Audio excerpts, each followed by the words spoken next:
கனவுக்குள் வருவாயா கவிதை நூல் 2ஆம் பதிப்பு வெளியீட்டு விழாவிற்கு என்னை அழைத்தமைக்கு முதலில் தமிழ்மணி அவர்களுக்கு நன்றியை தெரிவித்துக் கொள்கிறேன். அதாவது பார்த்தீங்கன்னா, நான் இன்றைக்கி இந்த நூல் வெளியீட்டு விழாவை பெற்றுக்கொள்வதற்காக மட்டுமே வந்தேன். திடீர்னு தமிழ்மணி பார்த்தீங்கன்னா ஒரு சில வார்த்தைகள், நம்ம தொடர்வண்டி பயணம் ப்ளஸ் நம்மளுடைய சின்ன வயசுல எப்படி ட்ராவல் பண்ணோம் அதை பற்றி கொஞ்சம் பேசு மகேஷ் அப்படின்னு சொல்லி சொன்னாப்புல. ஓகே, பேசலாம் அப்படிங்கிறதுக்காக தான் இங்கே வந்திருக்கேன். ஸோ தமிழ்மணியை வந்து பார்த்திங்கன்னா, நாங்கள் திருவாரூரில் படித்தப்போ எனக்கு தெரியவே தெரியாது. முதல்ல வந்து பார்த்திங்கன்னா தொடர்வண்டியில் தான் எனக்கு பழக்கம். அப்போ வந்து பார்த்திங்கன்னா தமிழ்மணி வந்து கவிதை நிறைய எழுதுவாப்புல. டெய்லி வாரமலர், சிறுவர் மலர், இதிலெல்லாம் எல்லாத்துலேயுமே அவருடைய கருத்துக்கள் எல்லாமே வரும். நாங்கள் டெய்லி அதை வாங்கி பார்த்துட்டு நான் எங்கள் வீட்டில் உள்ளவங்கள்ட்ட எல்லாத்தையும் கொண்டு காமிப்பேன், என்னுடைய ஃப்ரெண்டு பண்ணியிருக்காப்புல அப்படின்னு. ஆக்சுவலி அவருடைய ரியல் பேர் வந்து சுப்பிரமணியன். அவர் வந்து தமிழில் மாறினா தமிழ்மணி அப்படின்னு பேரே மாற்றிக்கிட்டாப்புல. ஸோ நான் எல்லார்கிட்டையும் சொல்லி பெருமைப்பட்டுக்குவோம், என்னுடைய நண்பர் எழுதியிருக்கார் அப்படின்னு சொல்லிட்டு. ஸோ எனக்கு வந்து கவிதை எழுதுவதில் வந்து விருப்பமே கிடையாது. அது எனக்கு, தமிழ்மணிக்கு இல்லை எனக்கு. அப்போ நானே தமிழ்மணியோடு தான் நான் ரெகுலராக ட்ராவல் பண்ணிக்கிட்டே இருப்பேன். அப்போ எனக்கு அதில் வந்து சின்ன சின்ன ஆர்வங்கள், கவிதை என்ன எப்படி எழுதுறது அப்படின்னு சொல்லிட்டு நான் எழுதிக்கிட்டு இருக்கக்குள்ள தமிழ்மணி சொல்லுவாப்புல, ஒன்றும் இல்லை, இந்த சின்ன சின்ன விஷயங்களை வந்து பிரித்து எழுது, இதுதான் கவிதை அப்படின்னு சொல்லி எனக்கு சொல்லி கொடுத்து எனக்கு கவிதை எழுத சொல்லி, அது மட்டும் இல்லை, என்னுடைய கவிதையினுடைய பெயரை, இந்த கனவுக்குள் வருவாயா அப்படிங்கிற பெயரை வந்து பார்த்திங்கன்னா இந்த புத்தகத்துக்கே வச்ச எனது நண்பர் தமிழ்மணிக்கு வந்து பார்த்திங்கன்னா இந்த தருணத்தில் நன்றியை தெரிவித்துக் கொள்கிறேன். அதே போல் வந்து பார்த்திங்கன்னா இன்னொரு முக்கியமான விஷயம், தமிழ்மணிக்கு வந்து பொண்ணு பார்த்து கல்யாணம் பண்ணி வச்சது நான் தான். அது உண்மையிலே அனிதாவுக்கே தெரியுமா இல்லைன்னு எனக்கு தெரியாது. ஏன்னா அவங்க அப்பா வந்து பொண்ணு கொடுக்க மாட்டேன்னு சொல்லிட்டாரு. இவர் என்ன கவிதையெல்லாம் எழுதிட்டு இருக்காப்புல, இவருக்கு எப்படி போய் பொண்ணு கொடுக்க முடியும் அப்படின்னு சொல்லிட்டாங்க.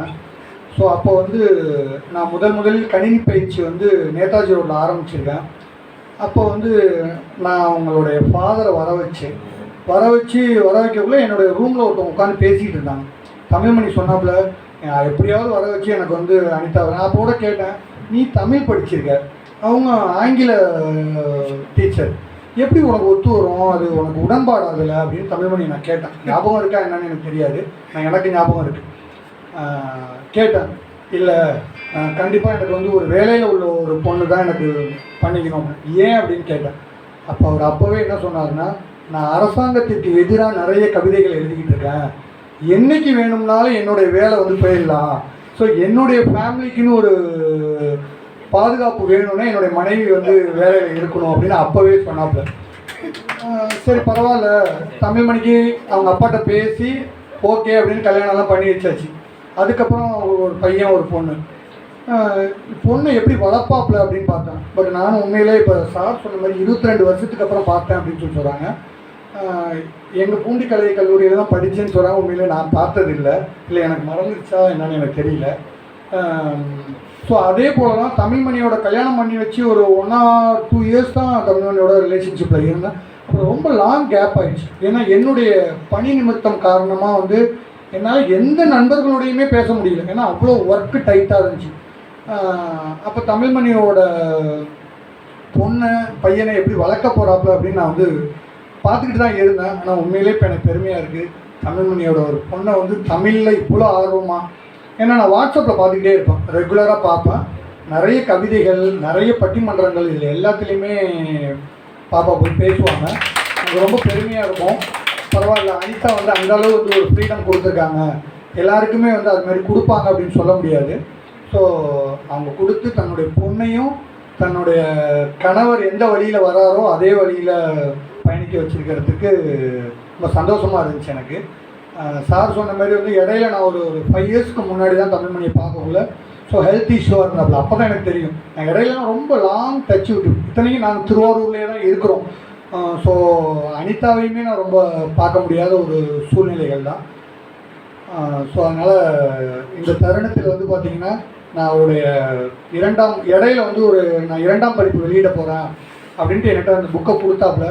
அப்போ தான் முதல்ல கொண்டு எங்கள் வீட்டுக்கு அந்த புக்கை நான் எடுத்துகிட்டு போகிறேன். ஏன்னா எப்போ கொடுத்தாலும் ஆஃபீஸில் வச்சுட்டு போயிடுவேன். அன்னைக்கு வந்து கொடுக்கக்குள்ள எங்கள் வீட்டுக்கு பக்கத்தில் வந்து கொடுத்தாப்புல காரில் வந்து. வீட்டுக்கு எடுத்துகிட்டு போனோன்னே என்னுடைய பசங்க 2 பேரும் பார்த்தாங்க. இப்போ நீ கவிதையெல்லாம் எழுதுவீங்களா அப்படின்னு கேட்டாங்க. இல்லைப்பா, நான் கவிதை ரொம்பலாம் எழுத மாட்டேன். எல்லாருமே என்ன நினைப்பாங்க அப்படின்னு கேட்டிங்கன்னா, கவிதை எழுதினாலே வந்து அது வந்து காதல் ரிலேட்டட் தான் அப்படின்னு சொல்லி நினைப்பாங்க. தமிழ்மணி பேசுகிறப்பே சொன்னாப்புல இல்லைங்களா, கவிதை என்னையே அப்படி தான் தமிழ்மணி மாற்றினாப்புல. கவிதைனா காதல் மட்டும் கிடையாது, நிறைய கவிதைகள் இருக்குது அப்படின்னு சொல்லிட்டு எழுத சொன்னாப்புல. அப்போ என்னுடைய பையனுக்கும் இதை தான் சொன்னான். நான் எழுதியிருக்கேன், இன்னும் 2-3 கவிதைகள் எழுதியிருக்கேன். எங்களுடைய கணிதத்துறை பேராசிரியர் ரிட்டையர்மெண்ட் ஃபங்க்ஷனுக்கு ஒரு கவிதை நான் எழுதிட்டு தமிழ்மணிகிட்ட தான் கரெக்ஷன் கொடுப்பேன். ஏன்னா எனக்கு வந்து கம்ப்ளீட்டாக என்னால் அதை முழுமையாக எழுத முடியாது. எனக்கு ஒரு பயம் வரும், இதில் ஏதாவது தவறுகள் இருந்து நம்ம சபையில் படிச்சிட்டோம்னா என்ன பண்ணுறது அப்படின்னு. தமிழ்மணி தான் திருத்தி கொடுத்தாங்க. என்னுடைய கவிதையை அங்கே நான் ஒரு ரிட்டையர்மெண்ட் ஃபங்க்ஷனில் படிக்கக்குள்ள அத்தனை பேராசிரியர்களுமே கண் கலங்கிட்டாங்க. இன்றைக்கி அந்த பேராசிரியர் இறந்துட்டார், ஆனால் அவர் வீட்டில் வந்து அந்த கவிதையை ஃப்ரேம் பண்ணி மாட்டியிருக்காங்க. அதற்கும் ஒரு முழு காரணம் தமிழ்மணி அப்படிங்கிறத இந்த தருணத்தை சொல்லிடுறேன். அதே போல் ஒரு போராட்டம் வந்து நாங்கள் ட்ரெயின் வந்து அஞ்சலைமால் கல்லூரி வந்து நாங்கள் ரெகுலராக ஒரு ட்ரெயினில் தான், ட்ரெயின் பயணம் தான். ஏன்னா ட்ரெயினில் 3 மாதத்துக்கு வெறும் 83 ரூபா தான். 3 மாதத்துக்கும் எங்களுக்கு பிரயாணத்துக்கு 83 ரூபா தான். ஸோ அஞ்சலைமால் கல்லூரி ஆரம்பித்த பிறகு ட்ரெயின் டயத்தை மாற்றுறாங்க.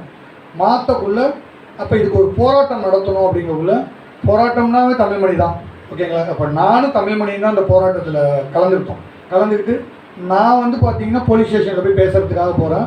தமிழ்மணி வந்து ட்ரெயினை எடுக்காமல் ஒரு 5-6 பேரோட மறைச்சிக்கிட்டு நிற்கிறாப்புல, ஓகேங்களா. ஒரு குறிப்பிட்ட காலகட்டத்தில் வந்து நீங்கள் எல்லாருமே படிக்கிற மாணவர்கள், நீங்கள் தயவுசெய்து விட்டுருங்க, இதை வந்து உங்கள் டயத்துக்கு மாற்றி கொடுத்துட்றோம் அப்படின்னு. அப்போ இப்போ சமீப காலமாக இறந்து போன செல்வராஜ் எம்பி அவர்கள் நேரடியாக வந்து நம்மளுடைய நீடாமங்கலம் ஸ்டேஷனில் வந்து சொன்ன பிறகு நாங்கள் அதை பண்ணோம். ஸோ அப்போ படிக்கிற காலகட்டத்திலேருந்து நாங்கள் போராட்டத்திலலாம் ஈடுபட்டு எல்லாமே பண்ணிக்கிட்டு இருந்தோம் அப்படிங்கிறது தருணத்தில் விட்டு நன்றி தமிழ்மணி மற்ற அனைவருக்கும் நன்றி.